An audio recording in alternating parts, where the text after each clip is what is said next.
अस्सलामुअलैकुम students, you are watching MCQs with Mati Khan. उम्मीद आप सब ठीक होंगे। आज की इस वीडियो में हम बायो एनर्जेटिक्स के सेकेंड पार्ट को डिस्कस करेंगे। इससे जो पहले की वीडियो थी उसमें हमने बायो एनर्जेटिक्स के पार्ट 1 के एमसीक्यूज़ को डिस्कस किए थे, तो ये बायो एनर्जेटिक्स की पार्ट 2 होगी। तो उम्मीद है आप लोगों ने उस वीडियो को देखा होगा। अगर नहीं देखी है तो वहाँ पर भी जा सकते हैं और उसे देख सकते हैं। तो बायो एनर्जेटिक्स की पार्ट 2 को डिस्कस करने से पहले आप लोगों से रिक्वेस्ट करता हूं, अगर आप लोगों ने अभी तक मेरे चैनल को सब्सक्राइब नहीं किया तो प्लीज़ सब्सक्राइब करें और दोस्तों के साथ भी शेयर करें ताकि मेरे आने वाले तमाम वीडियोस आप तक बर वक्त पहुँच जाए। तो वीडियो को स्टार्ट करते हैं। फर्स्ट एमसीक्यूज़ को देखते हैं। Chlorophylls absorb mainly dash wavelength. Chlorophyll जो है वो ज़्यादातर या अक्सर कौन से वेवलेंथ की लाइट को एब्जॉर्ब करते हैं या कौन से वेवलेंथ को एब्जॉर्ब करते हैं? Yellow, green, violet, blue, indigo. Chlorophyll जो कैरोटीनॉइड्स होते हैं वो जो है yellow, red and orange pigments होते हैं और वो जो स्ट्रॉन्गली वायलेट, ब्लू के वेवलेंथ को एब्जॉर्ब करते हैं। तो हमारे पास जो ऑप्शन सी होगी वो बिल्कुल ठीक होगी। MCQ number 2, which of the following molecules is reduced by accepting hydrogen in Calvin cycle? कौन सी मॉलिक्यूल केल्विन साइकिल में हाइड्रोजन को रिसीव करके रिड्यूस्ड हो जाती है? केल्विन साइकिल में जो है दरअसल आर मॉलिक्यूल्स PGA फॉस्फोग्लाइसिल एल्डिहाइड जो है वो रिसीव करता है एक एडिशनल फॉस्फेट को। लाइट रिएक्शन में जो ATP बनती है वहाँ से एक एडिशनल फॉस्फेट को रिसीव करता है और एक प्रोडक्ट बनाता है जिसे हम 1,3-bis फॉस्फोग्लाइसरेट कहते हैं। तो 1,3-bis फॉस्फोग्लाइसरेट जो है वो हाइड्रोजन को रिसीव करता है और वो रिड्यूस्ड हो जाता है। तो ऑप्शन डी जो है हमारे पास वो डी बिल्कुल करेक्ट है। MCQs number 3, immediate source of energy for cellular metabolism is. Cellular metabolism के लिए इमीडिएट सोर्स ऑफ एनर्जी क्या होती है? ड्यूरिंग सेलुलर रिस्पायरेशन ATP जो है सेलुलर रिस्पायरेशन के दौरान ATP जो है ATP की मॉलिक्यूल प्रोड्यूस्ड होती हैं। ये this ATP molecule is source for all cellular activities. ये जो ATP की मॉलिक्यूल होती है वो तमाम सेलुलर एक्टिविटीज़ की सोर्स होती हैं। तो यहाँ पर जो है ATP एडिनोसिन ट्राइफॉस्फेट जो है हमारा करेक्ट ऑप्शन है। MCQ number 4, Krebs cycle takes place in. Krebs cycle कहाँ पर होती है? राइबोसोम्स, गोल्गी एपरेटस, माइटोकॉन्ड्रिया या एंडोप्लाज्मिक रेटिकुलम। क्रेब्स साइकिल जो है वो माइटोकॉन्ड्रिया में अकर होती हैं। अगर इसके बरक्स MCQs आ जाए कि Krebs cycle occur in mitochondria where, mitochondria में कहाँ पर होती है? तो माइटोकॉन्ड्रिया के मैट्रिक्स में अकर होती है। तो इस तरह का भी एक MCQs आ सकता है। तो वहाँ पर माइटोकॉन्ड्रिया के मैट्रिक्स में वाक़या होती हैं। MCQs नंबर 5 को डिस्कस करते हैं। Z scheme is used for. Z scheme को हम किसके लिए यूज़ करते हैं? नॉन साइक्लिक फोटोफॉस्फोरिलेशन के लिए, साइक्लिक फोटोफॉस्फोरिलेशन या दोनों के लिए, या ऑक्सीडेटिव फॉस्फोरिलेशन के लिए। जेड स्कीम को हम किसके लिए यूज़ करते हैं? इलेक्ट्रॉन अगर दो फोटो सिस्टम से गुजर जाए, यानी कि अगर उसका path photo system 1 photo system 2 दोनों हो तो उसको हम नॉन साइक्लिक फोटोफॉस्फोरिलेशन कहते हैं। और इसी नॉन साइक्लिक फोटोफॉस्फोरिलेशन के लिए हम जेड स्कीम को यूज़ करते हैं। तो option A is correct. MCQs number 6, glycolysis is the breakdown of glucose into 2 molecules of. Glycolysis एक प्रोसेस है जिसमें ग्लूकोज की ब्रेकडाउन होती है। किन दो मॉलिक्यूल्स में ग्लूकोज की ब्रेकडाउन होती है? ग्लाइसरेट, लैक्टिक एसिड, पायरुवेट या सक्सेनिक एसिड। ग्लाइकोलाइसिस जो है उसमें ग्लूकोज की ब्रेकडाउन होती है दो पायरुवेट में, और ग्लाइकोलाइसिस जो है वो in the presence of oxygen भी होता है और in the absence of oxygen भी होता है। अगर glycolysis in the presence of oxygen हो जाए तो उसको हम एरोबिक कहते हैं, एरोबिक रिस्पायरेशन। और अगर in the absence of oxygen हो जाए तो उसको हम एनएरोबिक रिस्पायरेशन भी कहते हैं। तो यहाँ पे जो है पायरुवेट में ग्लूकोज की ब्रेकडाउन होती है। ग्लूकोज जो है वो पायरुवेट के दो मॉलिक्यूल्स में ब्रेक होता है। MCQs number 7. The product of cyclic photosphorylation is R. cyclic photosphorylation की प्रोडक्ट क्या है? ATP, NADP, NADP और ATP दोनों, या NADP, ATP और ऑक्सीजन। साइक्लिक फोटोफॉस्फोरिलेशन की जो प्रोडक्ट होती है वो ATP होती है। उसमें जो है रिएक्शन सेंटर से इलेक्ट्रॉन जाकर प्राइमरी एक्सेप्टर, वहाँ से पेरियोडॉक्सिन से वापस आता है साइटोक्रोम कॉम्प्लेक्स में, फिर एनर्जी रिलीज़ होती है। इसी तरह ये बार बार ये प्रोसेस होता रहता है। तो उसमें जो है सिर्फ और सिर्फ ATP की प्रोडक्शन होती है। तो ऑप्शन ए जो है वो हमारे पास करेक्ट है। MCQs नंबर 8 को डिस्कस करते हैं। The terminal electron acceptor in electron transport chain is. Electron transport chain में इलेक्ट्रॉन को लास्ट में कौन एक्सेप्ट करता है? हाइड्रोजन, आयरन, साइटोक्रोम या ऑक्सीजन। इलेक्ट्रॉन ट्रांसपोर्ट चेन में जो है साइटोक्रोम A3 जो है वो ऑक्सीडाइज्ड होता है oxygen, and the electron arrive at the bottom. Electron जो है वो बॉटम में चला जाता है रिस्पिरेटरी चेन के, और उसके बाद जो है ऑक्सीजन जो है वो मोस्ट इलेक्ट्रोनेगेटिव बन जाता है सब्सटेंस, यानी कि वो इलेक्ट्रॉन ट्रांसपोर्ट चेन में जो है ऑक्सीजन वो मोस्ट इलेक्ट्रोनेगेटिव सब्सटेंस होता है, एंड वो एक्ट करता है फाइनल एक्सेप्टर ऑफ इलेक्ट्रॉन। तो इलेक्ट्रॉन ट्रांसपोर्ट चेन में जो है टर्मिनल इलेक्ट्रॉन की जो एक्सेप्टर है वो ऑक्सीजन होता है। Option D is correct. MCQs number 9. Which part of chlorophyll molecule absorb light? Chlorophyll molecule की कौन सी पार्ट लाइट को एब्जॉर्ब करती है? पाइट्रोल, पोरफायरिन रिंग, पायरोल या थाइलाकाइड मेम्ब्रेन। क्लोरोफिल की जो मॉलिक्यूल है वो दरअसल दो पार्ट्स पर मुश्तमिल होती है। एक जो है वो square flat light absorbing part होती है जिसे हम हाइड्रोपेलिक हेड भी कहते हैं, और उस हेड को हम पोरफायरिन रिंग कहते हैं, जो पायरोल के 4 मॉलिक्यूल से बना होता है जिनके दरमियान में मैग्नीशियम होती हैं। और एक जो है कार्बन की लॉन्ग टेल होती है जो हाइड्रोफोबिक होती है, और उसको हम फाइटोल कहते हैं। तो लाइट एब्जॉर्बिंग की जो पार्ट है वो ऐड होती है और वो हाइड्रोफोबिक होती है, तो उसे हम पोरफायरिन रिंग कहते हैं। तो option B is correct. Chlorophyll जो है पोरफायरिन रिंग जो है वो लाइट को एब्जॉर्ब करती है। नेक्स्ट MCQs को करने से पहले एक इम्पोर्टेंट बात करना चाहता हूँ। मुझे पहले बताना चाहिए था कि आप लोग जब मैं भी वीडियो को स्टार्ट करूँ तो आप लोग मेरे MCQs हल करने से पहले आप लोग वीडियो को फास्ट किया करें और पहले से ख़ुद से ट्राई किया करें और बाद में फिर कंपेयर किया करें, और लास्ट में आप रिज़ल्ट निकाला करके आपने कितने सही किए थे या कितने गलत किए थे। तो इस तरह आपकी साथ साथ प्रैक्टिस होती रहेगी और इससे आपको बहुत ही फ़ायदा होगा। और ये जो इस वीडियो में हम MCQs डिस्कस कर रहे हैं या इससे पहले किए थे, ये सारे पास्ट पेपर्स में आए हुए MCQs है। ये बहुत इंपॉर्टेंट MCQs है जो बार बार रिपीट होते हैं।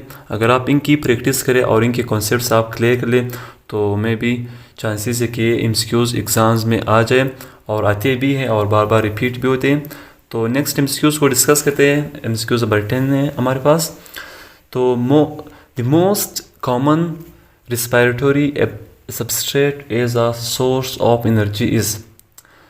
मोस्ट इंपॉर्टेंट रिस्पिरेटरी जो सबस्ट्रेट है एनर्जी की वो क्या होती है? फ्रक्टोज, सक्रोज, ग्लूकोज या इंसुलिन। ग्लूकोज जो है वो मोस्ट इम्पॉर्टेंट रिस्पिरेटरी सबस्ट्रेट होती है। Option C is correct. MCQs number 11. Which one of the following is the stage of cellular respiration for which oxygen is not essential? Cellular respiration में कौन सी stage होती है जहाँ पर ऑक्सीजन की ज़रूरत नहीं होती है, जो तकरीबन जो इसेंशियल ना हो, जो ज़रूरी ना हो। अगर ऑक्सीजन हो तो भी वो काम हो जाए और अगर ना हो तो भी वो काम हो जाए। Glycolysis, pyruvate, oxidation, Krebs cycle या इलेक्ट्रॉन ट्रांसपोर्ट चेन। ग्लाइकोलाइसिस में हमने ऊपर एक MCQs डिस्कस की थी कि अगर in the presence of oxygen हो जाए तो एरोबिक, अगर इन द एब्सेंस हो जाए तो एनारोबिक कंडीशन होता है। तो ग्लाइकोलाइसिस उसी से पता चलता है कि ग्लाइकोलाइसिस में ऑक्सीजन की इतनी ज़रूरत नहीं होती, यानी कि इसेंशियल नहीं होता है, अगर ना हो तो भी काम चल जाता है। तो ग्लाइकोलाइसिस जो है वो सेलुलर रिस्पायरेशन की वो स्टेज है जहाँ पर ऑक्सीजन इसेंशियल नहीं होती है, अगर हो तो एरोबिक, अगर ना हो तो एनएरोबिक कंडीशन हम उसे कहते हैं। तो ऑप्शन ए जो है वो हमारे पास करेक्ट होगी। MCQs number 12, functional group of chlorophyll A is. यहाँ पर क्लोरोफिल ए का फंक्शनल ग्रुप, यहाँ के जो फंक्शनल ग्रुप है क्लोरोफिल ए का वो क्या है? CH3, CHO, acidic functional group है COOH, ये हाइड्रोक्सिल है। क्लोरोफिल ए यहाँ पे आप ख्याल क्या करें कि क्लोरोफिल ए का पूछा गया है या क्लोरोफिल बी का। अगर क्लोरोफिल ए का पूछा गया है, जैसे यहाँ पे पूछा गया है functional group of chlorophyll A, तो क्लोरोफिल ए का जो है CH3 है। और इसी तरह MCQ आ सकता है कि functional group of chlorophyll B, यहाँ से बस सिर्फ ए हटा के बी लिख दें। तो फिर अगर बी का पूछा जाए तो CHO। अब यहाँ क्लोरोफिल ए का पूछा गया है, क्लोरोफिल ए का जो है CH3 है, ऑप्शन ए। MCQ नंबर 13 जो है, splitting of water in sunlight is called, यानी कि सनलाइट जो है उसकी प्रेजेंस में वाटर की स्प्लिटिंग को क्या कहते हैं? फोटोसिंथेसिस में एक स्टेज आता है, एक प्रोसेस है जहाँ पर एक स्टेज होता है जहाँ पर वाटर की स्प्लिटिंग होती है, तो उसको क्या कहते हैं? उसको हम फोटोलाइसिस कहते हैं। फोटोलाइसिस क्यों कहते हैं? Photo means in the presence of light और लाइसिस मीन्स ब्रेकडाउन। तो splitting of water in sunlight is called photolysis, और जहाँ पर ऑक्सीजन प्रोड्यूस हो जाता है जो बाद में इन्वायरमेंट में रिलीज होता है। तो ऑप्शन MCQ नंबर 14 को देखते हैं। Carbon dioxide acceptor in Calvin cycle is. Calvin cycle में कार्बन डाइऑक्साइड की एक्सेप्टर कौन है? यानी कि कार्बन डाइऑक्साइड को केल्विन साइकिल में, जिसे हम डार्क रिएक्शन भी कहते हैं, इसको हम ये भी कह सकते हैं कि कार्बन डाइऑक्साइड की जो फिक्सेशन है वो भी कहते हैं। तो कार्बन डाइऑक्साइड की एक्सेप्टर, यानी कि कार्बन डाइऑक्साइड को कौन एक्सेप्ट करता है केल्विन साइकिल या डार्क रिएक्शन में? रुबिस्को, राइबोलोज बिस फॉस्फेट कार्बोक्सिलेज, या राइबोलोज बिस फॉस्फेट, या ग्लाइसिल एल्डिहाइड 3 फॉस्फेट। कार्बन डाइऑक्साइड की जो एक्सेप्टर है वो राइबोलोज बिस फॉस्फेट कार्बोक्सिलेज, जिसे हम रुबिस्को भी कहते हैं। तो ऑप्शन बी यहाँ पे, जो अगर ऑप्शन में रुबिस्को दिया तो पहले आप इसको सिलेक्ट करें, अगर ये ना हो तो फिर बाद में रुबिस्को भी आप लगा सकते हैं। MCQ नंबर 15 को देखते हैं। Photosystem 1 has chlorophyll A molecules which absorb maximum light of.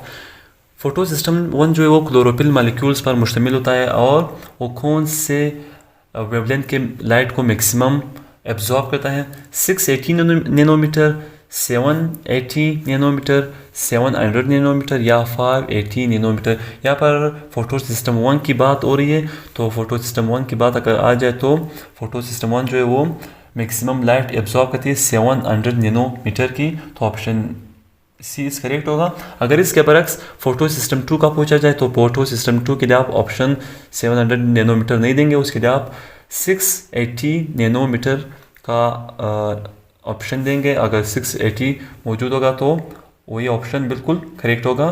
Photo system 2 जो है वो मैक्सिमम लाइट 680 नैनोमीटर के वेवलेंथ की एब्जॉर्ब करती है। तो MCQ नंबर 16 को देखते हैं। Each dash consist of a light gathering antenna complex and reaction centre. Each chlorophyll, photo system, या फोटोन या इलेक्ट्रॉन एंटीना कॉम्प्लेक्स और रिएक्शन सेंटर पर मुश्तमिल होती हैं। कौन सी चीज़? फोटो सिस्टम, क्लोरोफिल, या फोटोन या इलेक्ट्रॉन। इनमें से जो है फोटो सिस्टम जो है वो एक एंटीना कॉम्प्लेक्स और रिएक्शन सेंटर पर मुश्तमिल होती है। एंटीना कॉम्प्लेक्स को हम एंटीना रीजन भी कहते हैं, जो लाइट को कैप्चर करती है, यानी कि लाइट को एब्जॉर्ब करती है या कैच करती है। तो ईच फोटो सिस्टम जो है वो एंटीना कॉम्प्लेक्स और रिएक्शन सेंटर पर मुश्तमिल होती है। Option B is correct. MCQ number 17, acceptor of acetyl CoA is in Krebs cycle is. Krebs cycle में एसिटाइल कोए को कौन पिक करता है या कौन एक्सेप्ट करता है? ऑक्जेलो एसीटेट, सिट्रेट, सक्सिनेट, या फुमारेट। एसिटाइल कोए जो क्रेब्स साइकिल में इंटर होती है तो उसको सबसे पहले ऑक्जेलो एसीटेट एक्सेप्ट करता है। Option A is correct. MCQ number 18. The enzymes required for glycolysis are present in. glycolysis के लिए जो enzymes required होते हैं, ज़रूरी होते हैं, वो कहाँ पर present होते हैं? Golgi apparatus, cell cytoplasm, cell cytoplasm में, या matrix of mitochondria, या inner mitochondrial membrane. glycolysis के लिए जो enzymes required होते हैं वो सेल की साइटोप्लाज्म में प्रेजेंट होती हैं। अगर इसके बरक्स एक MCQ आ जाए कि क्रेब्स साइकिल के लिए जो इंजाइम्स रिक्वायर्ड होते हैं वो कहाँ पर मौजूद होते हैं, तो वो इंजाइम जो है वो मैट्रिक्स ऑफ माइटोकॉन्ड्रिया में मौजूद होते हैं। क्रेब्स साइकिल के लिए आप ये ऑप्शन लगाएगा। यहाँ पर जो है ग्लाइकोलाइसिस का पूछा गया है, ग्लाइकोलाइसिस के जो इंजाइम रिक्वायर्ड होते हैं वो सेल साइटोप्लाज्म में प्रेजेंट होते हैं, तो ऑप्शन बी हमारे पास बिल्कुल करेक्ट है। MCQ number 19. Which of the following is a copper containing protein in electron transport chain? Electron transport chain में कौन सी कॉपर कंटेनिंग प्रोटीन होती है, यानी कि किसके साथ कॉपर होता है? साइटोक्रोम C, प्लास्टोसायनिन, फेरिडॉक्सिन, या तमाम के साथ कॉपर होता है? इलेक्ट्रॉन ट्रांसपोर्ट चेन में जो है प्लास्टोसायनिन के साथ कॉपर होता है, तो option B is correct. Plastocyanin वो प्रोटीन है जिसके साथ कॉपर होता है, तो option B is correct. MCQ number 20. Photophosphorylation takes place in the dash of the chloroplast. Photophosphorylation chloroplast के किस हिस्से में ऑकर होता है, टेक प्लेस होता है? स्ट्रोमा, ग्रेनम, इनर मेम्ब्रेन, या आउटर मेम्ब्रेन? फोटोफॉस्फोराइलेशन जो है वो क्लोरोप्लास्ट के ग्रेनम में ऑकर होता है, option B is correct. MCQ number 21. ये आज का लास्ट MCQs है, और जैसा मैं हमेशा हर वीडियो में आप लोगों का एक MCQs होमवर्क के तौर पर देता हूँ, तो MCQ नंबर 21 ये भी लास्ट MCQs आपका होमवर्क मैं रीड करता हूँ।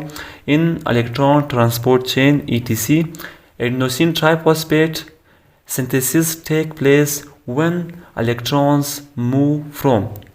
इलेक्ट्रॉन ट्रांसपोर्ट चेन में ATP की सिंथेसिस होती है, कब होती है? इलेक्ट्रॉन कहाँ से कहाँ मूव करे तो ATP की सिंथेसिस होती है। ये आप रीड करें और इसका आंसर मुझे ज़रूर कमेंट करें। ये आपका होमवर्क MCQs है, ये आज का लास्ट MCQs था। बायो एनर्जेटिक्स का सेकंड पार्ट यहाँ पर ख़त्म करते हैं। उम्मीद है इसके और भी पार्ट्स अपलोड करूँ, तो इससे पहले भी बायो के कुछ चैप्टर्स और फिज़िक्स के कुछ चैप्टर के MCQs अपलोड कर चुका हूँ, आप लोग वहाँ पर भी जा सकते हैं। ये जो है मैं MCQs की सीरीज़ वाइज चैप्टर वाइज एक सीरीज़ मैंने स्टार्ट की, इसमें हर चैप्टर के मैं 2-2, 3-3, 4-4 वीडियोस अपलोड करता रहूँगा। आप लोग इसको देखें, इससे आप लोगों की एग्ज़ाम की बेस्ट प्रिपरेशन हो जाएगी। और इसमें जो MCQs आप करेंगे और फिर ख़ुद से प्रैक्टिस करेंगे और इनके कॉन्सेप्ट्स आप क्लियर करेंगे, तो मुझे यकीन है, मैं यकीन के साथ कह सकता हूँ कि इसमें से 60 to 75% MCQs आपके रिपीट होंगे। तो आप लोग इसी पर फोकस करें और इनके कॉन्सेप्ट्स के क्लियर करें और ज़्यादा से ज़्यादा इनकी प्रैक्टिस करें। और लास्ट में आप लोगों से एक रिक्वेस्ट करना चाहता हूँ, मेरे चैनल को MCQs विद मती खान को सब्सक्राइब करें और दोस्तों के साथ भी ज़रूर शेयर करें और बेल आइकन के बटन को प्रेस करें ताकि मेरे आने वाले तमाम वीडियोस आपको बर वक्त मिलते रहें और आप उनसे भरपूर फ़ायदा उठाएं। तो वीडियो को लाइक किया करें और अपने राय का इज़हार ज़रूर कमेंट में किया करें कि इस MCQs में हम लोगों को यानी कि समझ नहीं आ रहा है, इसमें हम डिफ़िकल्टी महसूस कर रहे हैं, तो मैं फिर बेहतर अंदाज में उसको एक्सप्लेन करूँगा और इसका आंसर आप ज़रूर कमेंट किया करें, तो आपकी प्रैक्टिस भी होती रहेगी। और हर वीडियो को देखने से पहले वीडियो को यानी कि हर MCQs को करने से पहले MCQs को फास्ट किया करें, पहले ख़ुद ट्राई किया करें, रीड करें, फिर 1 मिनट के लिए 2 मिनट के लिए उसको हल करने की कोशिश करें, समझ जाए तो ठीक है, अपने ऑप्शन को चूज़ किया करें और बाद में मेरे ऑप्शन के साथ कंपेयर किया करें। इससे आप लोगों को बहुत फ़ायदा होगा। और मुझे दीजिए इजाज़त। अल्लाह हाफिज़।